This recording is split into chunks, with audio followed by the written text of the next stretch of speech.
welcome to Just a Bit Gaming. I'm your host, Adrian Bertazoid Townsend. Whoop! And I have a special guest today. Special guest, Amy. Welcome, Amy. Yay, I'm back. So we got quite a show planned for you today.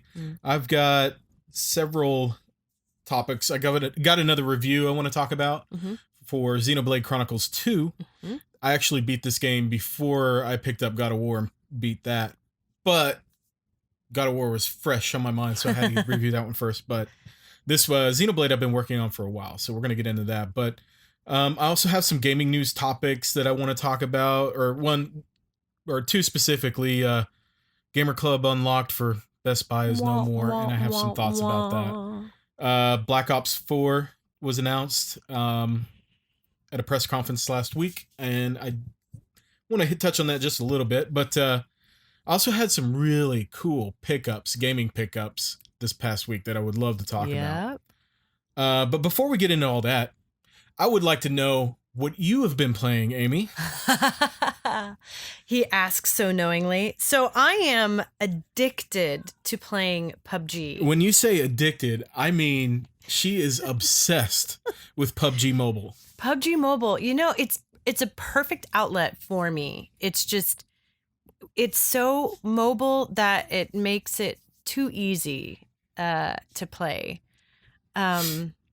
Yeah, it's to the point where if I can't finish a game because I have to take care of kids, then I'll pass it off to to a kid, yeah.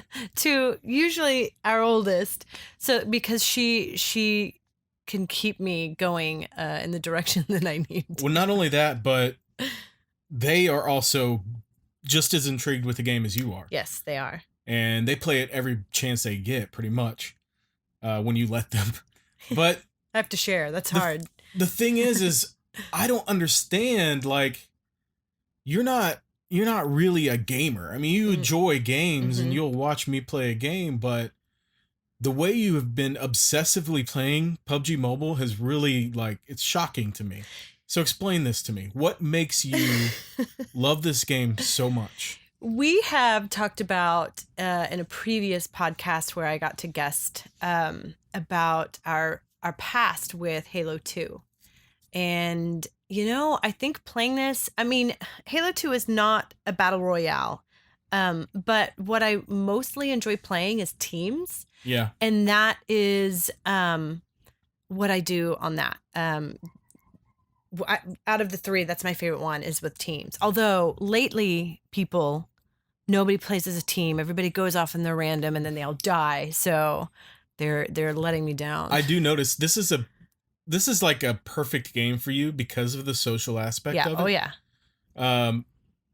First of all, before we get any deeper into this, we have to thank Ryan for creating this obsession for you, because it's been about a month or so. He called me wanting me to play PUBG Mobile with him. Yep. So I get on the game and he says, "Hey, get Amy in there." You know, she was watching me play and she seemed interested. Yep. So I was like, "Yeah, just download the app and let's play." I thought she was going to play one or two games and be like, "Yep, okay, I'm done." But no, it became an all-out just obsession. It is. So I play multiple times. Like if it's a break, instead of reading a book, which is what I used to do, I now play PUBG Mobile. So, but getting back to the kind of the social aspect of it and how you play, you are very, I guess, talkative and teamwork oriented. It's teamwork, right? When I play that game, I don't talk unless spoken to. I just don't really particularly care to, you know. But you, on the other hand, you're like immediately, "Hey, you know, get over here. Where are we dropping? Where meet me over here. There's a guy over there." You have that microphone on seemingly constantly. Funny though, I actually don't have it turned on the whole time. I will say something and then mute it because we have so many kids that they wouldn't be able to hear me. But I do. It's communication. It's like cooperation. It's not just communication. It's that cooperation. Is an important aspect of that game if you're playing team mode. So I get it. But if it suits your personality perfectly, though. Bossy, yeah? No, not bossy. No, I wasn't going there. I was just going to say, because of your group orient, you like being involved. I do. You like either leading or cooperating and being very vocal. Yeah. So in a way, this is a good game for you. And it's easy enough to play that, just jumping on with a controller, even though I think you could handle it with a controller, I don't think you would be as good on the console or even keyboard and mouse. I wouldn't play it as much. Honestly, the mobile aspect of it is also a huge draw for me because I can do it.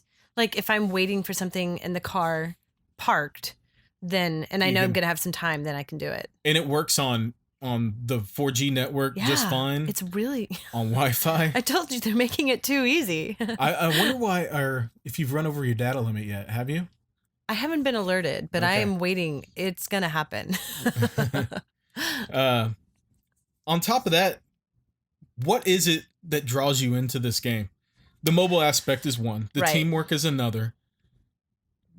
So what are some other history? Back history for those who don't know me. I used to play paintball. I didn't put this together yet. This is basically, I get to be in my comfy pants, like after I've had a giant dinner, and still get the same like hide and seek. It's like a hide and seek aspect that you would do with paintball, which is actually if you've noticed, I've been saying that maybe we should go paintballing. It's also reawakening that. I would, but that's an expensive hobby that I don't want to get into right now. I've already got one expensive hobby. I've already got one. For those who aren't watching, I am showing off this entire game rack, Yeah, I already have one. I don't need to. How about that?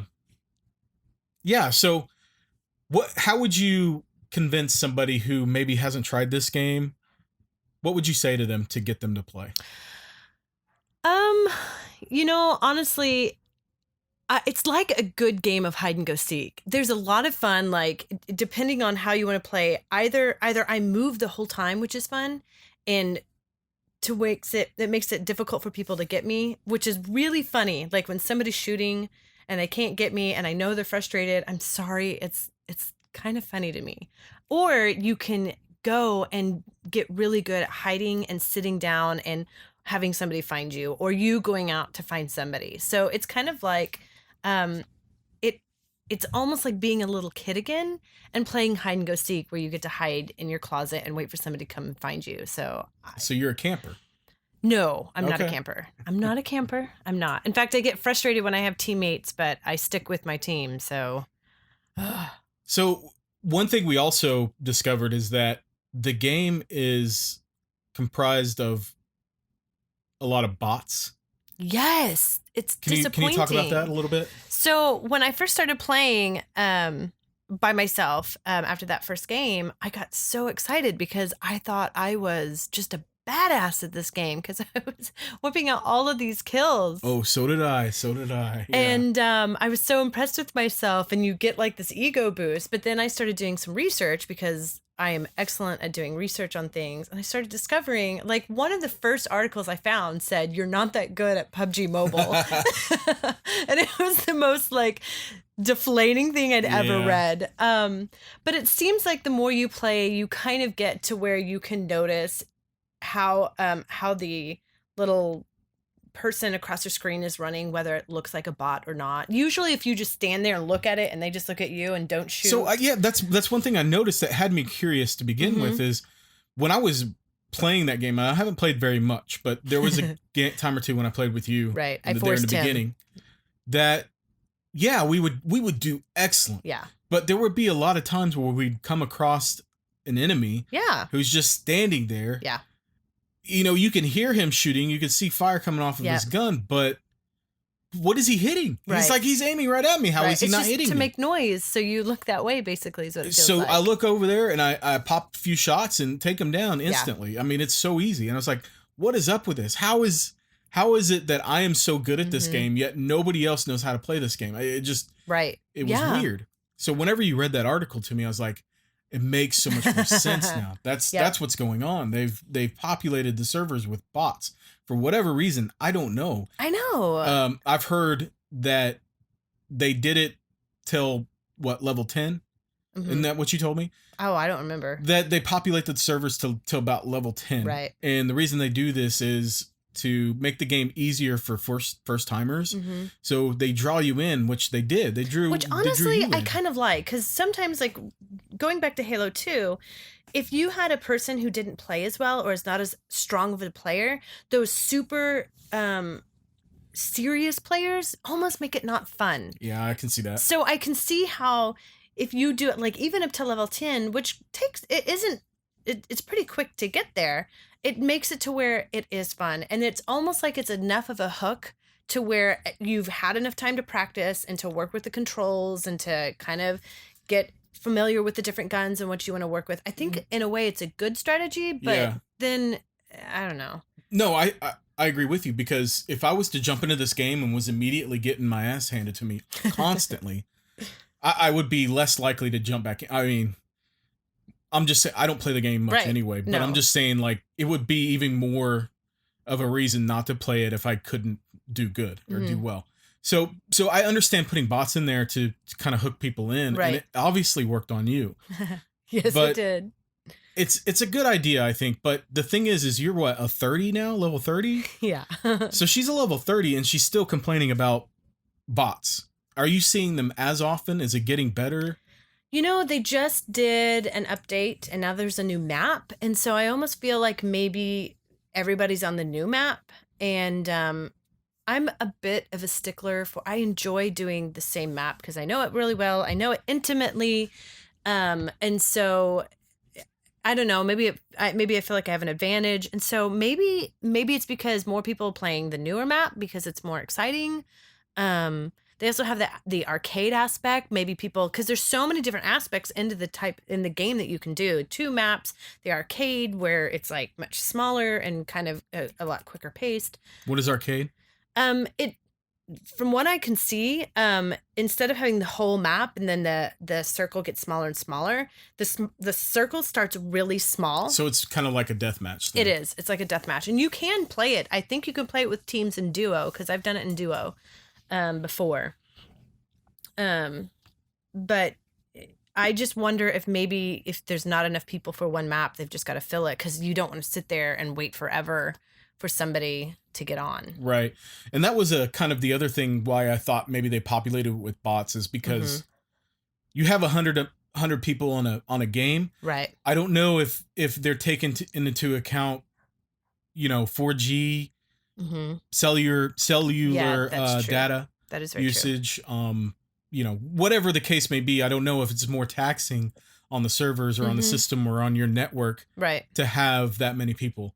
It could or could not, I don't know. This is just speculation, but I think it's and then also, like you said, if not enough people join in to play at the same time as you, they have to have some way to fill that space. That also makes me wonder if they do the same thing on the console and PC version. I don't know. It makes me wonder. I mean, I don't recall ever having a moment where I felt like the bot was, or there was somebody that didn't know how to play the game in PUBG. Like when I play on the PC, especially, it's challenging. I mean, you run into somebody, it's scary because it's kill or be killed, and I feel like I'm ready quick. Though. By the way, to jump into that. Which one? Xbox or PC? PC. I really keyboard and mouse. You can do that. Okay, I would like. I want to try it. Yeah. Have you ever played a PC game with keyboard and mouse? Funny you should ask. One night, Max. Oh yeah. And I was really appreciative because I was expecting, because I was new and wasn't sure how to do it. Like, everybody who was there was super willing, and like if I was like, what button do I push, like they would be able to tell me. So what she's referencing is she got on there and played with a friend of ours, Max, on the game, and I guess did he show you around and show you the ropes? Well, I mean, no. You took over for me one night. You were so sleepy. You literally could not keep your eyes open, and you guys were in the middle of the game. I was sick, actually. You probably were. I was not feeling well. Yeah. And that's right. You were. And we were sick. in the middle of a game, and I wasn't feeling well at all, and I had to go lay down. So I asked her to take over, and she took over and started playing. And I think that actually probably sparked your interest in the game. It did. That's why whenever Ryan, because you would get on there and text Max to play with you, even when I wasn't playing, and he's always working. So Michael. So the mobile version is the accessibility is key, and I think it was a great idea, and I'm far more impressed with the functionality of it. Yes. Than I thought I would. I thought it would just be crap. And I just remember not you work. saying that. That was another thing too. We were going to bed, and I had a book, and you were talking about how smooth it was. Like you were impressed with it, and so if you weren't getting frustrated with it, like it's like little things kept adding up, and it just equaled the perfect. Well, the thing is, for me, is like I'm so used to having joystick and buttons to push, and just that to me is easier.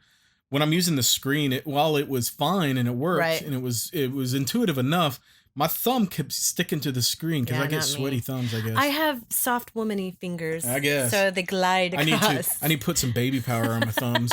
All right. So, any closing thoughts on PUBG? I love it. It's I'm ready to graduate and go to big girl PC playing. So that's it. I'll get you set up. And the thing we have 2 PCs that we can run games on. I know. I want to do it on the big screen TV like you have set up. So yeah. So I can we have to buy another copy of the game, but you play one and I play one. That'd be pretty cool. We could do that date night. Let's make that happen. I would be more willing to play with you on a PC. Can we stream that? Sure we could, but if we're both playing on the network, it might slow it down. Okay, yeah. Okay, so moving on, I want to talk about Xenoblade Chronicles 2. Yep. Give my my review on the game. So let me just say that I adored this game. I really enjoyed it. I thought the storyline was really good. Like I wanted to know what was happening in this world.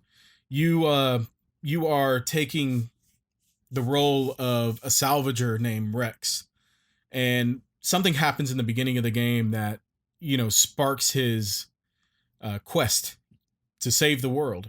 He lives on a Titan, and all the different continents and different people live on different Titans, and these Titans walk around in a cloud sea, and this cloud sea is like a body of water almost. You can swim in it.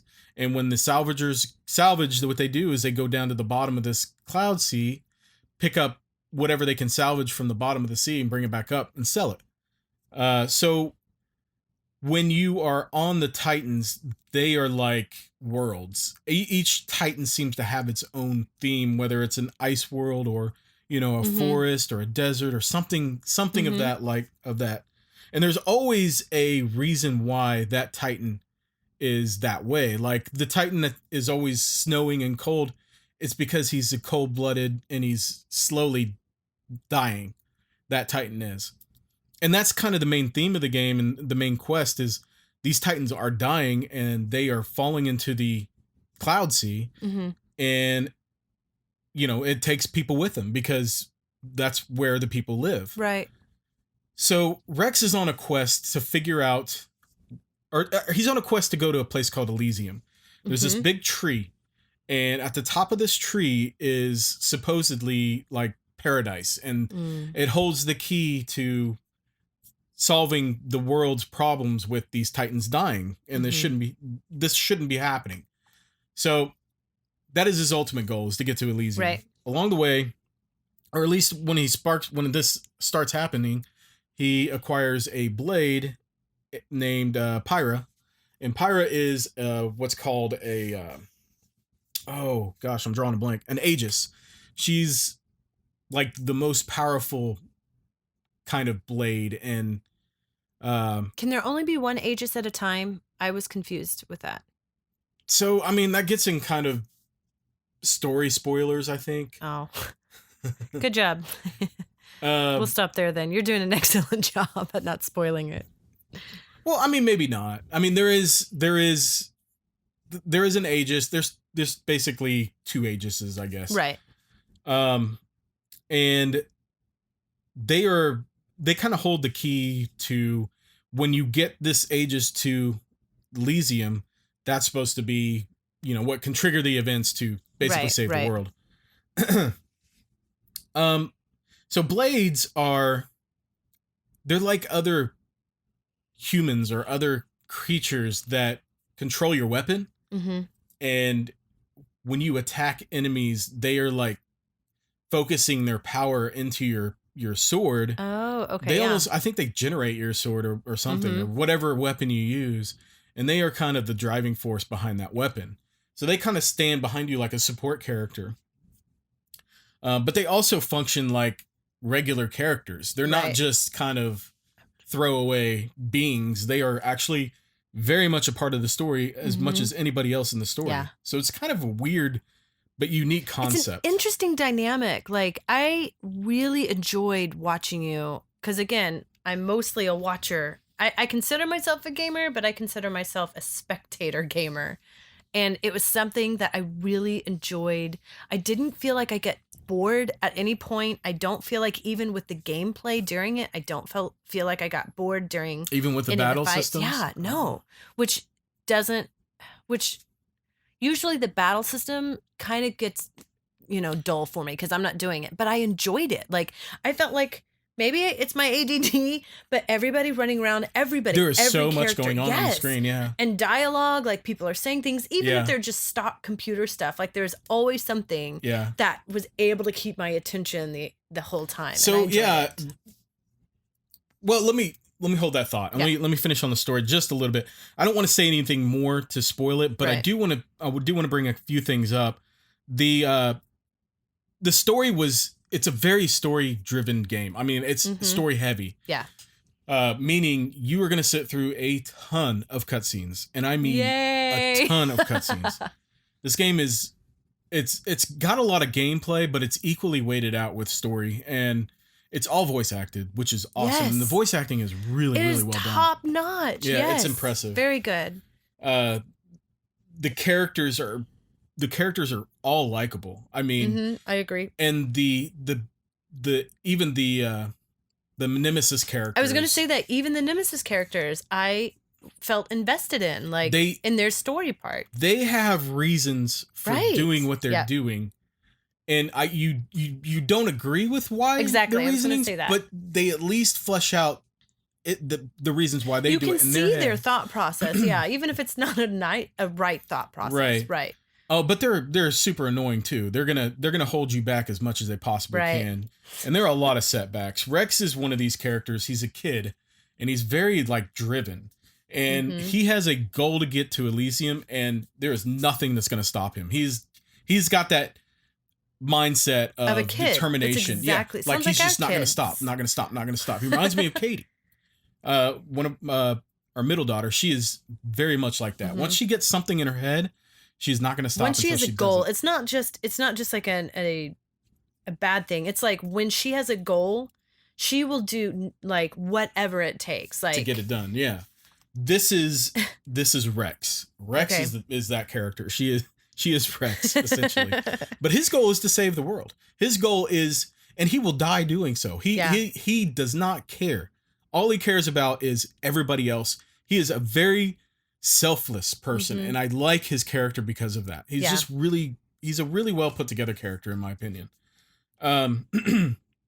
Pyrrha is equally weighted out with him. She is also a selfless character who cares about everybody else, and she cares about Rex tremendously.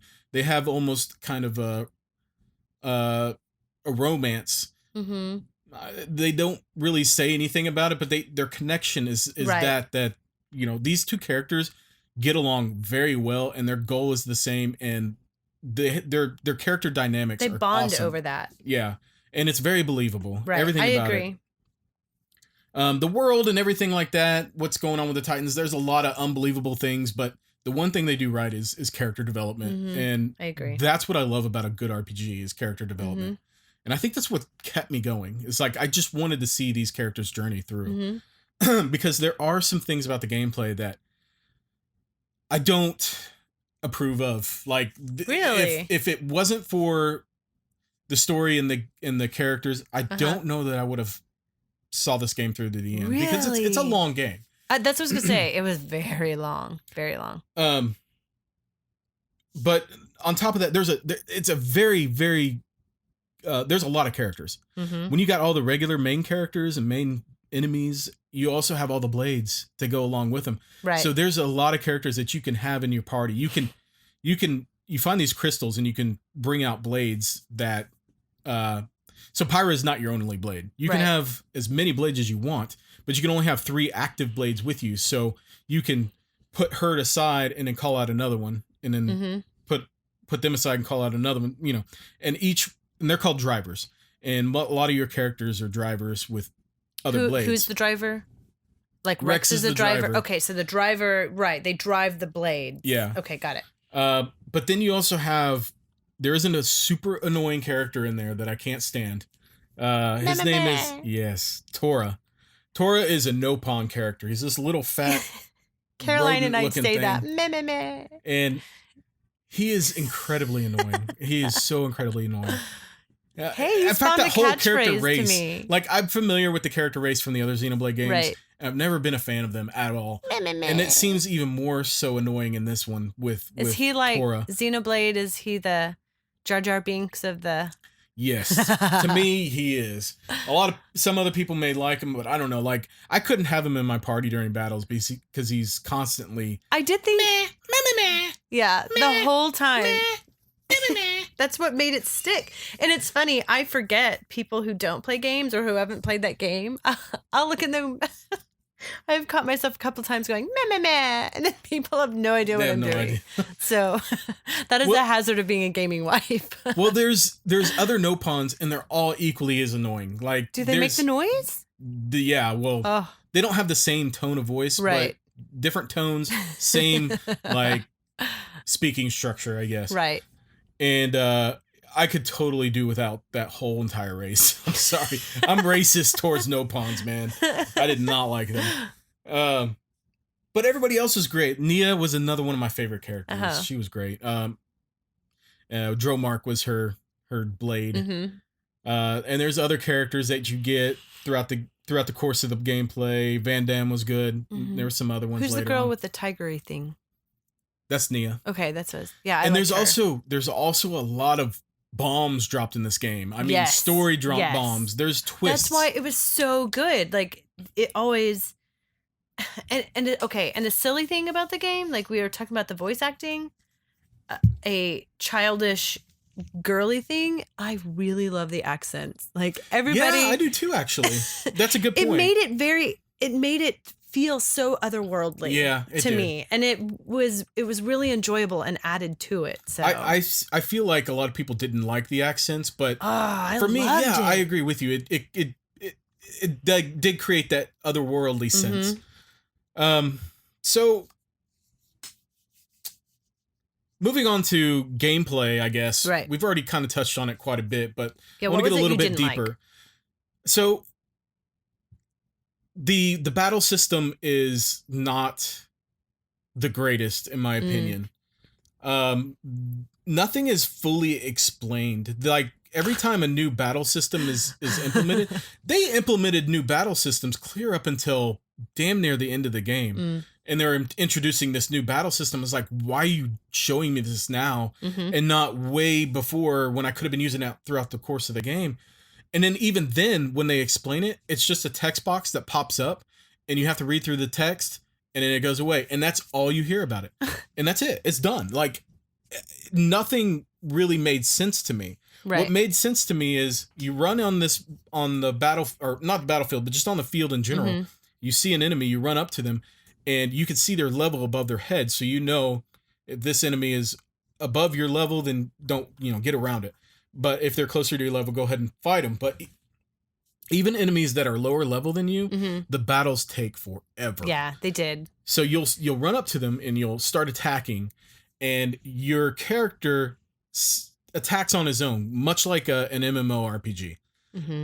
He'll just sit there and just keep hitting the attack, and then you give them commands that, like, special abilities that are stronger attacks that are good to use in certain situations against certain types of enemies. So there's a whole, like, meta system to this battle system, but it's just as simple as pushing a button. So I'm sitting here watching him attack. Like, okay, I can move around to his back and do a backstab, and you push the button for the backstab, and then wait for it to charge back up, and then I can go to the side and use a side swipe. And it starts off pretty slow, but the battles later on, they get more faster paced. Like Right. you get more abilities and they like charge up faster, but the battles still take forever. That was my biggest kind of complaint. Like if I want to go out and grind to get more XP or money or whatever, right. I'm going to be sitting there and you fight one enemy and it's literally like a minute long battle or so it sounds like for just you regular... don't have as much like excuse me, gameplay control, whereas I didn't mind the game or the battle system because I usually just watch the game. I'm such a passive person during it anyway, whereas you are always like an active driving force. So, I mean, it's so, at least through a good chunk of the game, it is passive enough to where if I come up across some enemies, I will push the button to attack, go walk in and get myself a glass of water or something. See, and just perfect. Let it play out of myself. To me, it's perfect. But it takes too long. And then I'll come back and then, it's finally done, but it took forever. So there was a point in the game about 75% of the way through where I hit a wall that was just, the game just became super difficult. Mm-hmm. And so I was going and fighting just regular enemies, I got stuck on a boss. And so I went to go try to grind on regular enemies and they were even kicking my ass and I couldn't figure out what was going on. Why is this so hard? And apparently there was some new battle system techniques that I saw and I thought I understood, but I didn't understand at all. Oh. And so I wasn't using those new techniques to the way they were needed to be used. Right. So I went ahead and went into the menu and turned the difficulty down to easy. And that was the best thing I could have done at that point in time. It made it to where all the battles were like half as long. Oh, good. And it made it to where it was just, I don't know that it necessarily made the battles easier. It just made them shorter. Mm-hmm. And to me, that was all I cared about. I was like, why didn't I do this a long time ago? Right. And I found out later that easy mode was an update that was added later on in the game. Oh. But had I known that was there, I would have turned it on a long time ago because the battles were not... Well, because you're so passive. They were too fast. They were too fast. I mean, not too fast. They were too slow. Right. And I wanted them to be faster and if it's just more that you have to sit back, then I can see like having the difficulty really doesn't matter then. Yeah. And so the things that I learned about the battle system that were introduced later on actually work best when the battles are long and drawn out. Oh, okay. So there's things like you have to build up to a certain point and then use this ultimate attack and then build up this other thing. And then you collect these orbs that circle around the bad guy and they're elemental orbs. And then when you attack these elemental orbs at a certain point, then it does massive damage. This is all stuff I learned at the final boss, by the way. This was stuff that it was introduced earlier. Right. But I had no idea about it. Like I knew about it, but I didn't know how to use it. And I didn't care to either. And after I turned it to easy mode, I didn't really find the need to have to learn it, which is fine with me. So I reached a point in that game where the end, I was at the final boss and he annihilated me time and time and time again. I was getting so mad. I want to see the end of this game, but you won't let me see the end of this freaking game. I felt like he was stopping me just as much as he'd been stopping the characters on their journey. It was just like, it's very fitting. It was fitting and it was so frustrating, but I was so determined to beat this. Yep. I started getting online and started researching how to use the battle system that I hadn't previously learned. You would sit there on the couch and I'd all of a sudden, because I'd be doing something else, and I'd noticed that there would be no gameplay going on, but the game would be on, and so I thought, oh, I wonder if he fell asleep. It's not that you fell asleep. You'd have your phone out and you're researching right there. I had to figure it out. Like, it's sad when you reach the end of the game, you reach the final boss, and it's like a requirement for you to know how to use these systems that they taught you. But it wasn't a requirement up until that point. It just didn't make sense. Like, now I know how to use this battle system, but after I beat the boss, oh well, it doesn't really matter. I don't need it anymore. So I did figure out how to use it, but I still found the last boss to be really, really difficult. Right. Even when I researched the heck out of it, and this battle system is not an easy to understand battle system. Some other people might argue that it is. I disagree. Right. It was way too complicated of a concept. You know, all these different meta things that they throw together and you have to understand, not to mention. It's like those board games that have like all, like you have to use this card with this, you got to do this. Yeah, exactly. Yeah. It's like that. And that to me is not, that is not why I play a game. Right. I mean, it's coming from a person who gets really deep into JRPGs, and most of them have that kind of system. For me, it just wasn't doing it. And when I finally did learn it and I figured it out and I was like, oh, okay, this is cool. I understand how this works and I could use this further. It was already too late. But the other thing that sucked about that final boss is that he, towards the end of the battle, this is a long battle, mind you. This is like a 20-minute long battle. Mm-hmm. Towards the end of the battle, he uses an attack that automatically wipes out your entire party. So the thing is if you don't know how to use this elemental ball system, yes, and take him out with massive damage, you know, when he's at like 3/4 health or less, when he's about, I don't know, 20%, 15, 20% health, he'll use this attack and automatically wipe you out. So you cannot defeat him without knowing how to use the battle system. That to me was so messed up. And that is a huge flaw in the game, in my opinion. Mm-hmm. But when I beat the game, the ending was immensely satisfying. Yes. I loved it. It was a good closure for the characters. Yeah. Yes. For the story. I didn't feel like there was any part that I was like, what about that thing? Like, most everything was answered. I don't remember there being any plot holes, but they answer the questions about the Cloud Sea and why it's there, why people live on Titans, where the Titans come from. Everything is answered, and I really enjoy that. Yeah. Like, it's so immersive. Yeah, so immersive.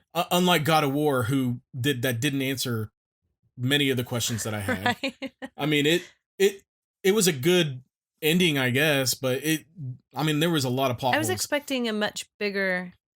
I felt like for God of War, I was expecting a much bigger. Dun dun dun. A bigger ending. Yeah, I agree. That's getting off topic. Yep, sorry. The Xenoblade Chronicles 2 did do that. Yes. Oh yeah. They did the ending justice, and you're gonna sit through and watch cutscenes and see everything happen and see what happens with all these different characters. And I felt like I was watching an anime. It was great. It was a great ending. I love anime, so that's why it scratched that anime itch for me. I think it was one of the best endings in a game I've seen in a while. Oh wow! Yeah, and it's a great game. Yeah. So besides the battle system, you have they place a heavy emphasis on exploration. Mm-hmm. You explore these different Titans, and it's really cool to kind of check every little nook and cranny and looking for treasure chests and different elements and everything. That's the thing, is like you collect a lot of stuff in this game, but I never really understood what I did with all this materials. Like, I knew that I could take these materials and create, like, you can upgrade your crystals that you use to create blades. You can also upgrade like accessories that you put on the blades with these different materials. But it seemed like there were so many materials and I didn't know what to do with most of them. It was just a very minor thing to me that I didn't pay attention to most of the time. But it was still fun to go out and explore, and, you know, if nothing else, see what there is to see. See that there's massive different types of enemies out in the world. Like, that's cool to see. And then whenever you see him and you're like, oh, he's too high level, I can't beat him, leave that world and progress in the story, and then you have to come back there later on. It's like, oh, I can kill this guy now. Yeah. It's things like that are satisfying. So and there's dungeon exploration, there's questing. The music is really sets the tone. I thought the music was fantastic. Everything about production value was top notch. Top notch, really. Yeah. For a JRPG, it was really, really great. I agree. So, I guess, in closing, my overall take of the game is it's a great game that was needlessly complicated with the meta systems, the menu systems. Great characters, great exploration. But the thing is, I don't believe this game is for everyone. Oh, and there are several reasons why. Besides the ones that I mentioned with the overly complicated systems, I don't see a kind of casual gamer wanting to dig into these systems Mm-hmm. that operate through this game. Like it would be boring. Yeah. Yeah. Or it wouldn't be, I don't know, it just wouldn't be fun. Like you have to, it requires you to kind of do your own research. Right. They're going to give you a general idea of how to implement these, but they don't explain it deep enough to where it really sinks in, and I understand how to do it. Mm-hmm. So that aspect right there, I think, would turn people off. The over the top anime characters might turn some people off because the character designs are really, like, especially for the female characters, and most of the blades that you acquire are female characters. But they are it's just very anime looking. Well, yeah, and make no bones about it, they don't care what you think about, sexuality, women in this game. Yeah, how they portray women. Right. It is very just sexually, like, everything is, yeah. They have big boobs with plenty of cleavage, right, and small outfits. Yeah. Jiggle physics in full effect. I would love to see the math behind that. I mean, even down to like some of the jokes within the game. Like Tora is a perverted little Nopon character. He created he's not a driver, so he created his own blades, and it's a robot blade.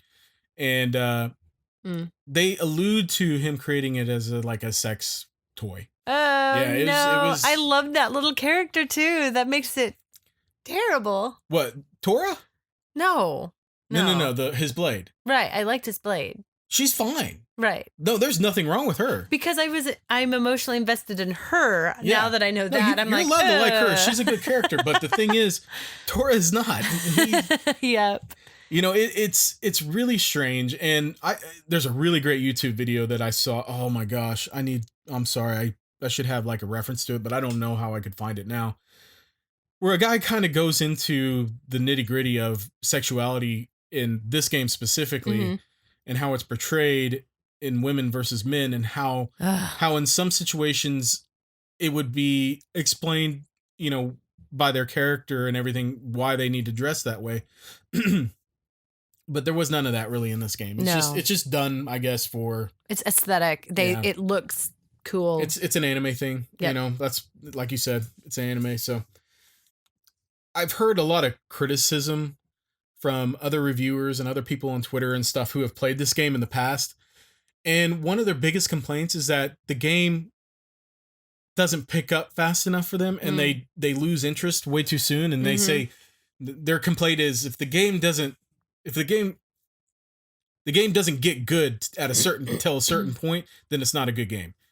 And the thing is I completely disagree with that statement. Like, the game had its hooks in me from the beginning. I don't think it was slow to start. I really don't. Right. Like, yeah. I was invested in Rex as a character and what happens with him in the very beginning of the game. I wanted to know what was going on with him. Like, there were some major life-changing events that happened with him. It seemed very complex, almost like a book. Like, you know how a book can go further into the detail, and it's like they took the time with this game instead of not cheapening it, but making it more gameplay. Like you said, it is very story driven, and it's a spectator gamer. Like, that made it. That's what made it. It was so interesting.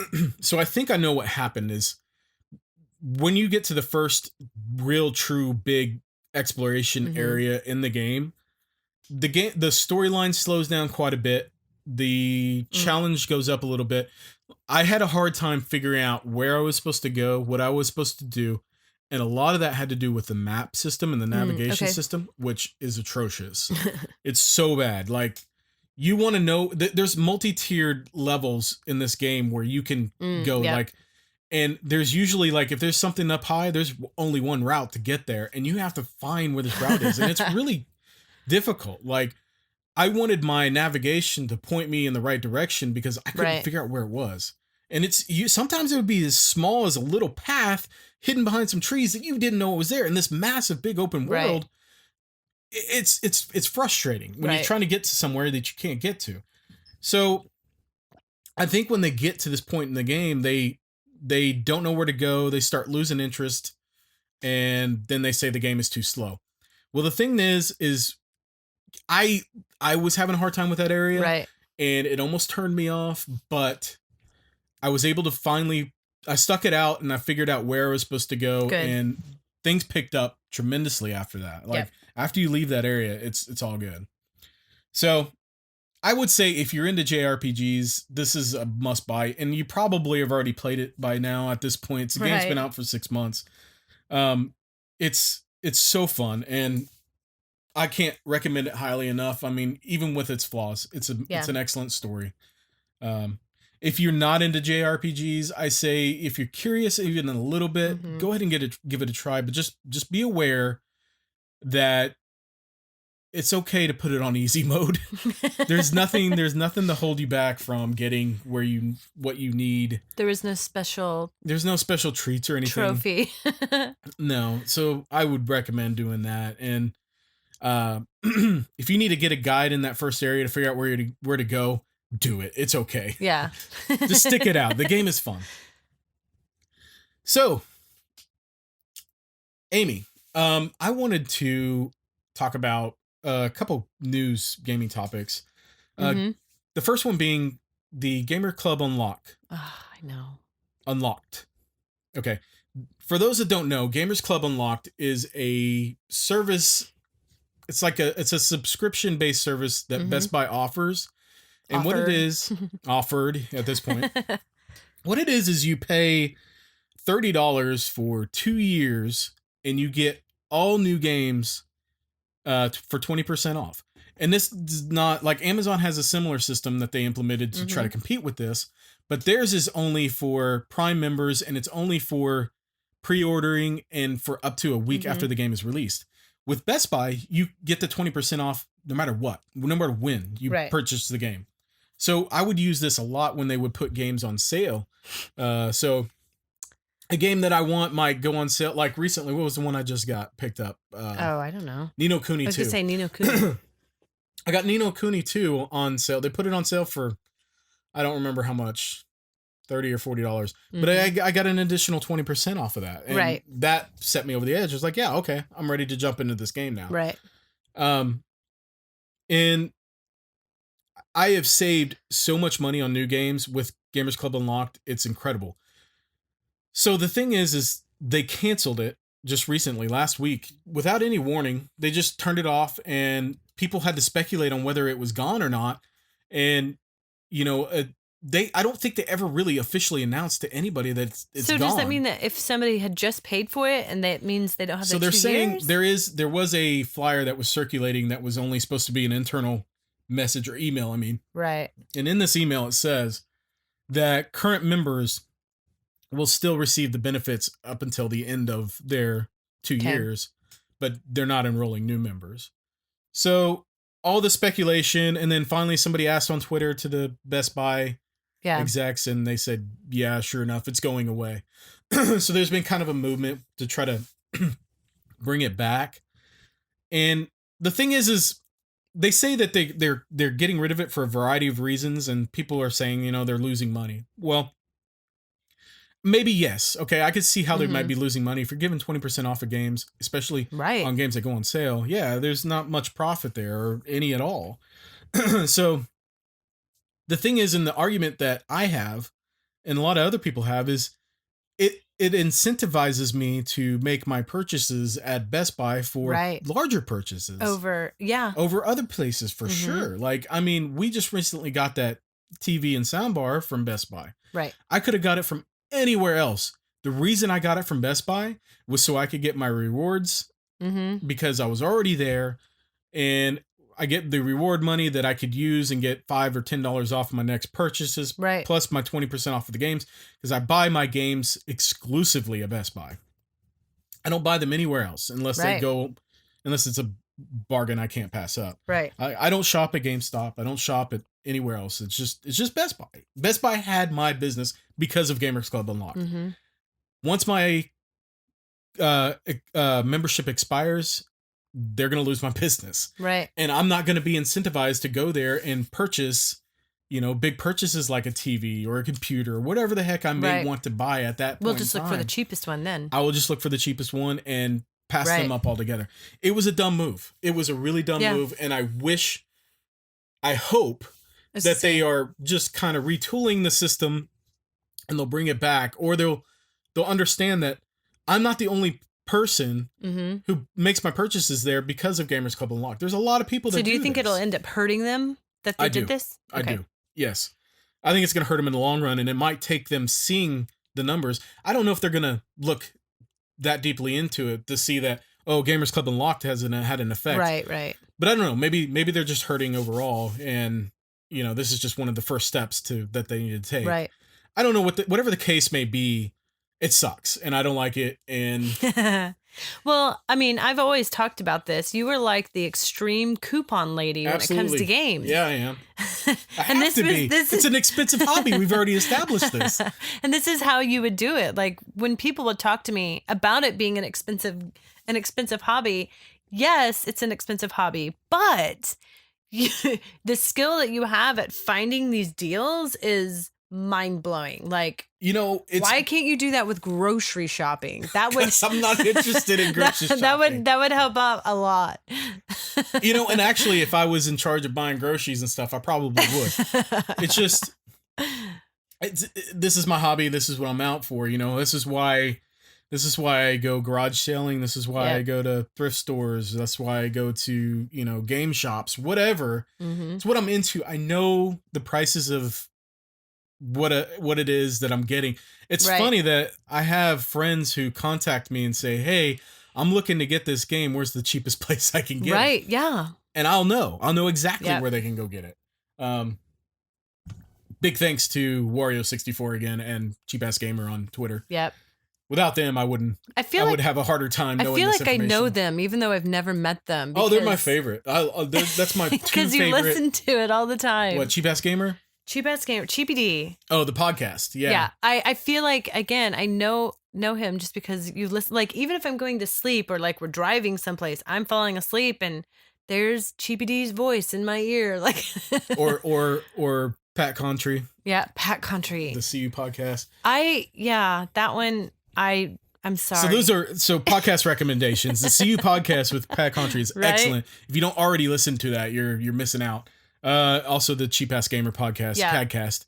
That's a great one too. Yeah, that one is they're fun. They're one of the first podcasts. More, yeah.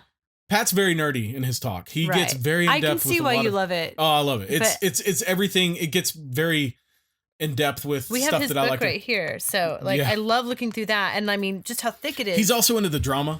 He does a lot of drama talk. I've noticed that is another thing, as I feel like it's a lot, and it's very drama. And I mean, it's not that it's not warranted, like what he's talking about. Like it's usually stuff that, but again, it does kind of remind me when my girlfriends and I get together and have coffee, and we're sipping our coffee, like talking about the drama that we heard. It's funny because, I don't consider myself I don't like drama. I don't like drama at all, but yet.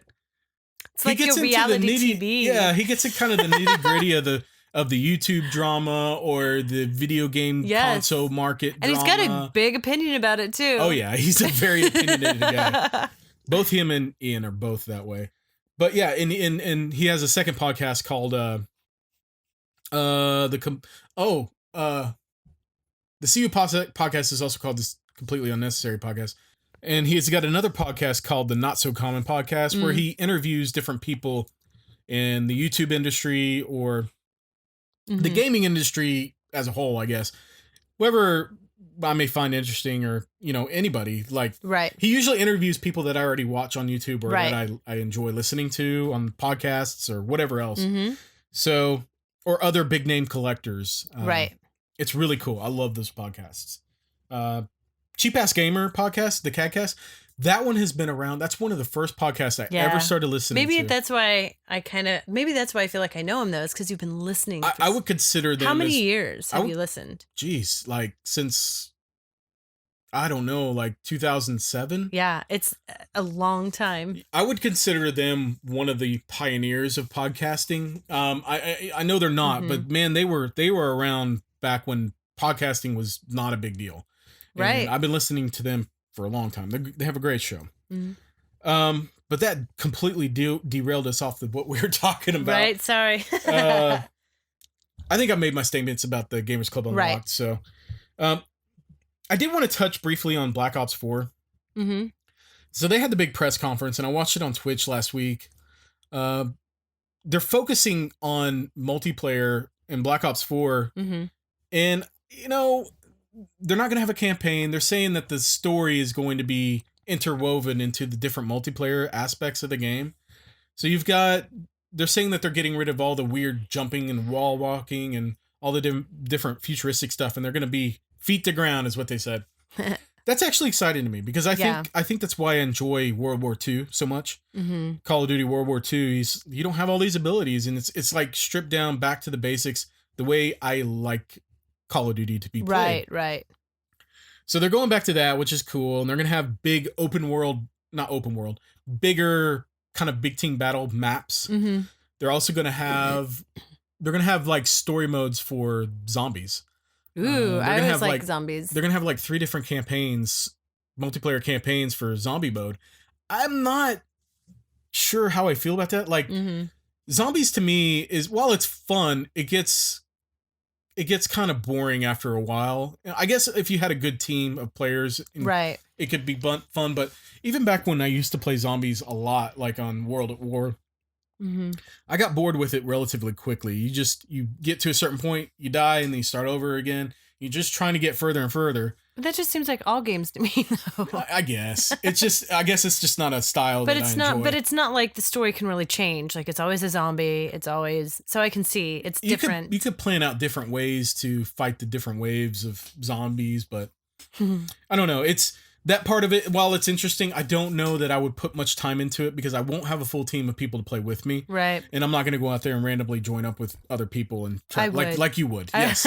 Yes. Your personality would lend itself well to zombie. Well, mode. then maybe I need to play it and you can watch me, because it sounds like, because you were saying team and it was like, oh yeah, I could try this. Well, the other mode is, I forget what they call it, but it's going to be basically their Battle Royale mode.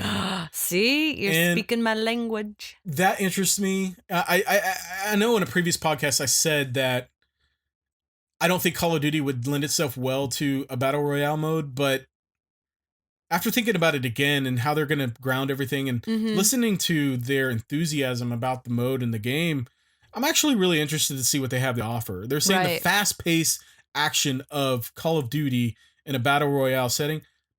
I'm interested and I want to see it. I'm curious. So, all in all, I'm really disappointed that the campaign is gone. I thoroughly enjoy Call of Duty campaigns. I play through every one of them. It's funny I say that, but Black Ops 3 is the only Call of Duty I haven't played yet. And I don't even know anything about the story. So when I think about it in that aspect, I'm like, well, okay, I guess it's okay. But it wouldn't warrant a full price purchase. Right. I would wait for it to go on sale before I pick it up, but I'm interested. I want to see more. It's not like it's not a game that I'm just super excited for, but I do want to check it out when it comes out. Mm-hmm. Okay, so I had some awesome pickups this past 2 weeks. I'm impressed. Let's start with the first one. Yep. So I have a friend of mine. He's usually my lookout guy for good deals when it comes to gaming deals. He's like me, and like he likes to go thrift store shopping. He likes to go to garage sales, auctions, whatever. He's a like bargain dealer, shopper too. Honestly, he keeps you like into it. Like, even if you're like, oh, I'm going to take a step back, he's like, but look what I found. Yep. And I love it. I'm not going to stop him because he is honestly some of my best finds have come from him. If not all of my we love you finds. for this, Michael. Yeah, he's awesome. So he texts me. He's at an auction. And he texts me a picture of these 2 arcade machines, and he's like, "How much would you pay for these?" I was like, "Damn, I don't know. Like I couldn't figure out what they were. I'd never seen these arcades before. I don't know if they work. I don't know what kind of condition they're in. I don't know anything about them. All I see is these 2 kind of blurry. It was a blurry picture of these 2 arcade machines. I'm like, man, I don't know if you can get it for $20, sure."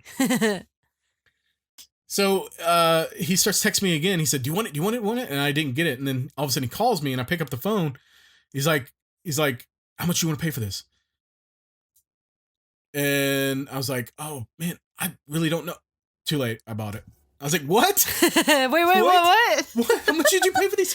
He goes, you're not gonna believe this. I just paid $1 for both of these machines. I was like, what? He's like, yeah, the auctioneer started at $10. Nobody bid. And then he dropped it to $5. Nobody bid. He said, well, somebody give me $1 for these. So he bought them for $1. Not only that, he's so awesome that he now this is amazing.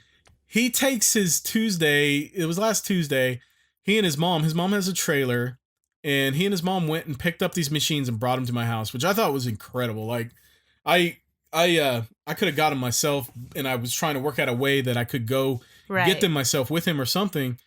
But he went, and these are heavy beasts, man. And he got them loaded up on the trailer and brought them all the way to me. And they were not close to the house either. I think it was in the city, and it's probably a 30-minute drive. Oh, I didn't even realize that part. Yeah, he basically made it an all-day affair to bring me these machines. So I still owe him. That's love. That's love right there. He's a good friend. He's one of my oldest friends. But the thing is really cool. Is I looked at these, I was like, man, I've never heard of these before. Yeah. These are super cool, man. And they were in really great shape, at least on the outside. They looked good. So we wheeled them into the garage, and he kept joking that it was going to burn the house down. Yeah, if we plugged it in. And I think he's still under the impression that it probably will. So I went ahead and I looked in the back, and it's kind of dusty. It doesn't look bad, but I found the plug, and I'm like, you know what? I'm going to try this out, see what happens. Plug it in. I was pulling kids back just in case. Like, I was like, oh, that's not. I plugged it in, and it worked. It turned on. It turned on, and it worked. Like the first everything, one did. The sounds, like I adjusted some of the screen settings in the back because it was kind of blurry and off to the side. Luckily, I know enough about arcades to know how to adjust those old monitors, but I got it plugged in and adjusted, went over and started playing it. The controls work. The coin slots worked, so I was able to give ourselves credit to play the game. I was blown away that this thing worked. Yeah. There's no way this game is called Sidetrack. Right. It's like a Pac-Man game, pre-Pac-Man game, I would say. Yes. I'm gonna post videos of these on Instagram probably. So if you don't follow us on Instagram, it's @JabGcast. Give us a follow there, and I'll show those off there. I've already posted some pictures of them there, but so. You're on this racetrack, or not, you're on this train track, and you're guiding your little train through collecting the people. And are those people? Yeah. And there's another train that's on the track. It's very primitive, and if it hits you, then you gotta start all over. So it's like Pac-Man. It's a lot like Pac-Man. Right. But it's very primitive looking. Yes, it is. The graphics, it's white on black. Yep. Just like Atari or something like that. It's just it's monochrome, basic game. But it's super cool. It's like a 1-bit. Yeah. And the other game is a game called Laguna Racer, which is so fun. This game is amazing. So when I first looked into it, there's a piece of glass on the outside. Yeah. On the cover. I look into it and I don't see a monitor. And I was like, where the heck is the monitor? I was like, it doesn't have a monitor, man. That sucks. I guess I got to figure out what to do with it. Yeah. So I went ahead and plugged it in anyway, just to see what happens. And I'm the one in front of it, and I was like, oh, it turned on. There's lights, and it looks super cool. It's like a black light. I don't know how to describe it. So the light, even the fluorescent lighting works. This is so amazing to me. This game, I looked it up later, is from 1977. This is a 41-year-old game that still works, and it's so awesome. It is super fun. I go in there sometimes, and I've been playing that one too. I don't blame you. It's a good game. So it's got this light that shoots on the backdrop, which is a piece of cardboard that's got painted on racetrack. Right.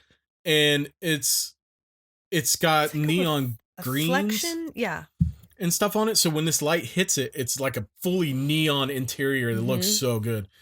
And then when you plug, or when the screen comes on, the screen is down below the steering wheel. There's a steering wheel that you use to control your car, and that's why I didn't see the monitor before, because it was down below the steering wheel. So what happens is this monitor projects up onto the backboard. Is it a clear plexiglass or what is that? No. It's there is a sheet of glass in front of the monitor. So you got a monitor and then a piece of glass in front of that. And then behind that glass is the cardboard backdrop. So it's projecting up onto this cardboard backdrop, and it projects. So it looks like and it's still like black and white graphics, Right. but now because it's being put on this backdrop of a racetrack, it actually has graphics that other games wouldn't have had back in the day. Right. And I think that is so freaking cool. It is like super cool. I've never seen anything like this, and I'm just stoked about this whole thing. And so I started playing that, and it's got a little gas pedal down on the bottom, and a gear shifter or high and low gear shifter. Yeah. And it's very simple. You're just driving your little car and dodging other cars along the track. Sides of I would compare it to Spy Hunter on the NES. I know you're not familiar with it, nope. but it's another game where you're just driving along a track, and it's a straight track, and you're just dodging cars that come at you. Yeah. That sounds like it. It is so freaking cool. And so I went ahead and cleaned up my garage. I'm starting to turn this thing into kind of like my arcade. He's taken over our room, so now it's time to take over the garage. Of course. Yeah. Why wouldn't I? So I've got one wall set up with these two arcades. I've got my main machine that I created, or my RetroPie machine. Yep. Set up on another wall. And then I've got a 2 TV in there with, old consoles hooked up. I've got like my Xbox original hooked up in there with a few gun games and the guns. So we can have like gun. Look, I'm doing it up right in there. Someday, and it's awesome. My dream is to build a house and build you a game room so I can have my room and my garage back. If I have my own game room, you won't ever see me. The reason why I'm not out there all the time is because it's hot in that garage. We can't keep the temperature controlled in there. So that was my first pickup, and I'm super excited about that. Like I said, follow me on Instagram. You'll see those there. The other one was we went on a trip because Amy got a tattoo. Show off your tattoo, Amy. I did. Look at that. So Isn't it gorgeous? So for those of you who are listening, you can't see this, but she's got a tattoo that I designed for her herbalist stuff. She's got a dandelion with an hexagon behind it, and a couple other plants. What are those called? It's yarrow and nettle. So it's herbal stuff that I don't know much about, but she knows everything about. So herbalism is her video games. Yes, it is. So we were going up to see my brother. Shout out. I was going to say, shout out to your brother. Yeah, shout out to Ryan, my brother. It is amazing work. I've already gotten so many compliments on it. He does fantastic work, and this is honestly one of the better ones I've seen. It's more unique than his normal stuff. Yeah, it is unique because I designed it. Well, I told you. Yeah, no, it's a collaborative design, I would say. So anyway, on our way there. Okay, I didn't want to drive because she doesn't like to drive because she has like Lyme disease or something. I do. I have Lyme disease, and sometimes I get too dizzy to drive. So so I had to bribe him. I don't mean to play that off like it's a joke. No, it's not. It's more serious than that. But sometimes I can't drive, especially long distances, and I had been having a particularly bad week, so I had to bribe him to drive me. Not really bribe. It's not that hard. And I promised him if he took me that we would be able to make the game exchange stops along the way. You even fought me on it even after we made that deal. I got a little cranky about it, but I wasn't not really going to. So, anytime we go on a road trip, my family knows that if there's a game exchange or a game store at all, or even a thrift store that we drive by. If it's as close to the highway. If we're not in a super big hurry to get somewhere, we're going to stop. Yep. And I never know what I'm going to find. And sometimes I don't find anything. Most of the time I don't find anything. But sometimes I will find them catch them slipping. Doing this, I have gotten several games that I need for my collection at really great deals because they either sit there for a long time and the price doesn't get marked up to where the current market value is. And what I'm looking for is more obscure than what other people would be looking for. So the chances of me finding what I want are pretty decent, I guess. I wouldn't say high, but they're okay. Right. So we stop at this game exchange, and I'm going through there, and I noticed all these boxed N64 games. I also made him take the toddler in, by the way. And he did great. They had all these boxed N64 games sitting behind the counter. And I'm like, whoa, and they're in really great shape. Mm-hmm. Like, I'm impressed. And they're not just crappy games either. They had, actually, I'll just list them off because I think I have them written down here. They had Kirby 64, GoldenEye, Banjo-Kazooie, Diddy Kong Racing, Turok 2, Star Fox, Pokemon Snap, Resident Evil was a big one. That was the one I had my eye on. And Rampage 1 and Rampage 2. I'll get to that one in just a second. So I looked at these games and they're all great shape, and I'm like, man, I really want that Resident Evil 2, possibly a few others if the price is right. And I'm fully expecting them to charge complete in-box prices. So I asked the lady, it's super busy in there. I was like, hey, can you just tell me those prices real quick? And she starts naming off the prices. And because I already know the prices of games, I was able to realize. Because you're a walking encyclopedia. She was naming off these games at their loose prices. Right. So I'm like, what? These are all loose prices? Yes, please. So I start having her put them on I was like, I want that one, that one, that one, that one. And I picked like the main ones that I wanted. And then I left 3 there, and I walk out to the car, and I was like, No. Let me I am sitting in the car, and he comes out with this little sheepish grin on his face, carrying 2 bags that looked like they were filled. And I was like, what on earth? Yeah. You were very excited. I was very excited. And then as I was sitting there, I was like, gosh, I got to get those rest of those games. Yep. So I was like, do you care? She's like, no, of course she never cares. She's like, good like that. Whatever, go for it. So I go back in there and I get the rest, the other 3. There. So the 3 that I left behind and went back and got was Rampage 1 and 2. I didn't really particularly care for those.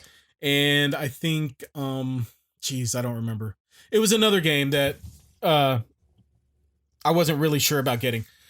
Mm-hmm. So I went ahead and got the rest of them, and she's like, okay, cool. Yeah, we just got these in today. And then she shows me this. She goes, you're not allowed to buy this, but I want to show it to you anyway. And she shows me Smash Brothers. Yes. Complete in box in pristine shape, too, like the rest of the games were. And she's like, I'm sorry, but... grabbed it and ran. Yeah. She's like, I'm sorry, I can't sell this to you. Somebody was... this is on hold for somebody else. Probably her. She said, we also had Ocarina of Time in here earlier, but that got sold. So basically, I got there just a little bit too late, but not too late, because I got what I wanted. Yep.